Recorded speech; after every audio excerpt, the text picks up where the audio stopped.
दोस्तों, सीखना इंसान के जीवन की एक ऐसी प्रक्रिया है जो हमारे जन्म से शुरू होती है और तब तक चलती रहती है जब तक हमारा अंत नहीं हो जाता। अपने जीवन में हम बचपन से ही ऐसी बहुत सी बातें सीखते हैं, पढ़ते हैं, जानते हैं या सुनते हैं जिन्हें हम बिना प्रमाण के ही सच मान लेते हैं, क्योंकि हमें इन बातों पर पूरा विश्वास होता है। लेकिन ये बातें पूरी तरह से सच नहीं होती हैं जो हमें बताई जाती हैं। इनमें से बहुत सारी बातें ऐसे भी हैं जो पूरी तरह से झूठ हैं। यह झूठ भारत के राष्ट्रीय खेल हॉकी को लेकर हो, या ज्यादा टीवी देखने से आंखों के खराब होने तक, या फिर मौत के बाद हमारे नाखून और बाल के बढ़ने को लेकर हो, सारी बातें झूठ ही हैं। क्या आप भी इन बातों को अब तक सच ही मानते आए हैं? आज के इस वीडियो में हम बात करने वाले हैं कुछ ऐसे ही झूठ के बारे में जो अब तक आप सच ही मानते आए हैं। बचपन से ही बड़े बुजुर्ग और माँ बाप हमारे खाने पीने का ध्यान अच्छे से रखते हैं। हमें क्या खाना है और क्या नहीं खाना है,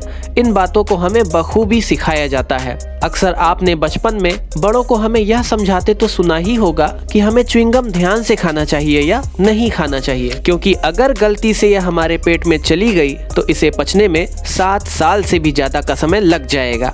लेकिन आपको ये बात जानकर हैरानी होगी कि हमें बेवजह ही इस बात से डराकर हमें मामू बनाया जाता था। दरअसल च्युइंगम अगर गलती से हमारे पेट में चली भी गई तो वह अगले ही दिन अपना रास्ता ढूंढते हुए आराम से हमारे शरीर से बाहर निकल भी जाएगी। अब आप ये मत पूछिएगा कि आखिर किस रास्ते से बाहर निकलेगी, आप समझदार हैं ही। लोगों की माने तो मोबाइल को अधिक चार्ज करने से हमारे मोबाइल की बैटरी खराब हो जाती है और 100% चार्ज होने के बाद अगर इसे हम ज्यादा देर तक चार्जिंग पर लगाए रहें तो वहीं ये ब्लास्ट भी कर सकती है। घबराइए नहीं, ये बस एक झूठ ही है जो लोगों द्वारा फैलाई गई है। शायद उनका मानना ये हो कि इस डर से आप फोन को इस्तेमाल करना कम कर दें। दरअसल आजकल के फोन की बैटरी और चार्जिंग सर्किट इतने एडवांस हो गए हैं जो फुल चार्ज होने के बाद अपने आप ही फोन के अंदर की चार्जिंग सर्किट को क्लोज कर देते हैं। इस तरह से ज्यादा फोन चार्ज करने पर भी बैटरी खराब नहीं होगी। मोबाइल के ब्लास्ट होने की कुछ खबरें जरूर सुनाई दी होंगी, लेकिन ये ब्लास्ट मोबाइल की मैन्युफैक्चरिंग डिफेक्ट के कारण ही हुए होंगे। आप में से बहुत से लोगों को ये लगता होगा कि अल्कोहल या शराब पीने से आपके शरीर को गर्मी मिलती है, पर सच तो ये है कि ये मात्र आपका एक भ्रम है, क्योंकि शराब में ऐसा कोई भी तत्व नहीं होता है जो आपके शरीर को गर्म रख सके। इसको पीने के बाद आपको केवल नशा ही हो जाता है, जिससे आपके सेंसरी सेल्स धीमी गति से काम करने लगते हैं और इसी वजह से आपको ठंड का एहसास भी कम होने लगता है, लेकिन अभी भी आपके शरीर को उतनी ही ठंड लग रही होती है। वैसे सोच रहा हूँ मैं भी इसे अगली ठंड में टेस्ट करके चेक करूँ कि क्या वाकई में ठंड का एहसास कम हो जाता है। बचपन में ABCD या छोटा आ बड़ा आ से ज्यादा तो हमें ये सिखाया जाता है कि ज्यादा टीवी देखने से आंखें खराब हो जाएंगी, हमें टीवी दूर से देखना चाहिए, रात में लाइट ऑफ करके टीवी नहीं देखना चाहिए, इससे हमारी नजरें कमजोर हो जाएंगी। लेकिन असल में ऐसा नहीं होता। आंखों की रोशनी कम होना या हमारी आंखों पर चश्मा लगना टीवी देखने पर नहीं बल्कि हमारे जीन्स या खाने पीने पर निर्भर करता है। हालांकि यह बात सही है कि ज्यादा टीवी देखने से हमारी आंखों और सिर में दर्द होने लगता है, लेकिन इसका प्रभाव ज्यादा देर तक नहीं रहता। कुछ ही देर आराम कर लेने से यह ठीक हो जाता है। क्या आपने भी किसी को यह कहते हुए सुना है कि हमें ज्यादा सेलफोन्स का यूज नहीं करना चाहिए, इससे रेडियो तरंगे निकलती हैं जो हमारे स्किन्स को डैमेज कर देती हैं और इससे हमारे स्किन्स में कैंसर होने का खतरा बढ़ जाता है। दरअसल अभी तक इस बात का कोई सबूत नहीं मिल सका है जिससे कि यह पता चल सके कि मोबाइल से निकलने वाली रेडियो फ्रीक्वेंसी एक्सपोजर से इंसान के DNA में कोई प्रभाव पड़ता है। इसलिए यह कहना काफी हद तक गलत होगा कि मोबाइल से कैंसर होता है। यह तो बिल्कुल उसी तरह की बात हुई कि आपसे कोई कहे खाना खाने से हमारी तबीयत खराब हो सकती है। आपने ये बात तो कई बार किताबों या वेबसाइट में पढ़ा होगा कि भारत का राष्ट्रीय खेल हॉकी है। शायद आपने इस पर कई बार निबंध भी लिखा होगा। ये आपको सामान्य ज्ञान की अक्सर हर किताबों में पढ़ने को मिल जाएगा। लेकिन अगर मैं आपसे कहूँ कि हॉकी भारत का राष्ट्रीय खेल नहीं है तो शायद आपको भी मेरी बातों पर विश्वास नहीं होगा, लेकिन सच यही है। दरअसल आधिकारिक रूप से भारत का कोई राष्ट्रीय खेल है ही नहीं। भारत को 8 ओलंपिक गोल्ड और 1 वर्ल्ड कप का खिताब जिताने वाले इस खेल हॉकी को भारत का राष्ट्रीय खेल होने का दर्जा कभी हासिल ही नहीं हुआ है। ये बात हम नहीं कह रहे हैं, बल्कि केंद्रीय खेल मंत्रालय ने खुद ही स्वीकार किया है कि भारत ने किसी भी राष्ट्रीय खेल को लिखित रूप से शामिल नहीं किया गया है।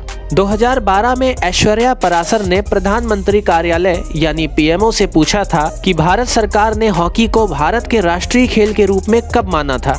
इस पर जवाब देते हुए केंद्रीय युवा मामलों के मंत्रालय के अपर सचिव SPS तोमर ने जवाब दिया कि इस मामले में उनके पास कोई रिकॉर्ड उपलब्ध नहीं है। तोमर ने यह कहा कि मंत्रालय में ऐसा कोई भी आदेश या अधिसूचना नहीं आई है जिसमें ये कहा गया हो कि हॉकी भारत का राष्ट्रीय खेल है। इससे यह साबित होता है कि हॉकी हमारा राष्ट्रीय खेल नहीं है। क्या आपको भी ये जानकारी पहले से पता थी? कमेंट सेक्शन में जरूर बताएं। अक्सर आपने लोगों को ये कहते हुए सुना ही होगा कि किसी की मौत के बाद उसके शरीर के नाखून और बाल बढ़ते रहते हैं, लेकिन ये बात पूरी तरह से गलत है। हमारी मौत के बाद हमारे शरीर का हर एक अंग काम करना बंद कर देता है और सारे के सारे अंग की ग्रोथ भी रुक जाती है, तो इसमें नाखून और बाल की ग्रोथ होने का कोई सवाल ही पैदा नहीं होता।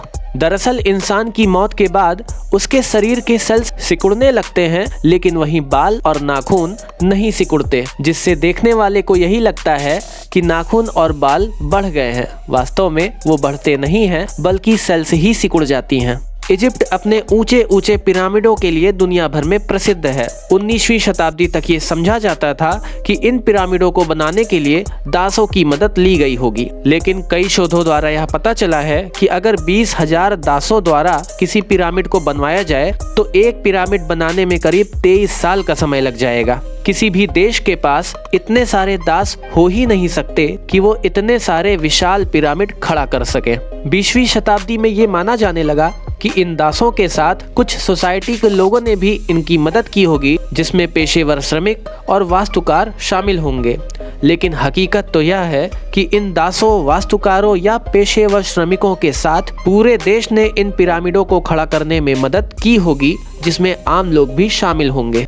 जैसे सोसाइटी के एक भाग ने पिरामिड बनाए होंगे, एक भाग ने उन तक सामान पहुंचाया होगा, एक भाग दूर दूर से पत्थरों वगैरह को इकट्ठा करके लाए होंगे, एक भाग ने सभी के खाने पीने का इंतजाम किया होगा। इसी तरह पूरे देश की मदद से इतने विशाल पिरामिडों को बनाकर तैयार किया गया होगा। उम्मीद है आपको ये वीडियो पसंद आई होगी। इन झूठ के पीछे का सच आपको अब पता चल गया होगा। अभी भी बहुत से ऐसे झूठ और भी हैं जिनसे पर्दा उठाना बाकी है। तो बने रहिए हमारे साथ। आपसे फिर मुलाकात होगी किसी और वीडियो में किसी और टॉपिक के साथ।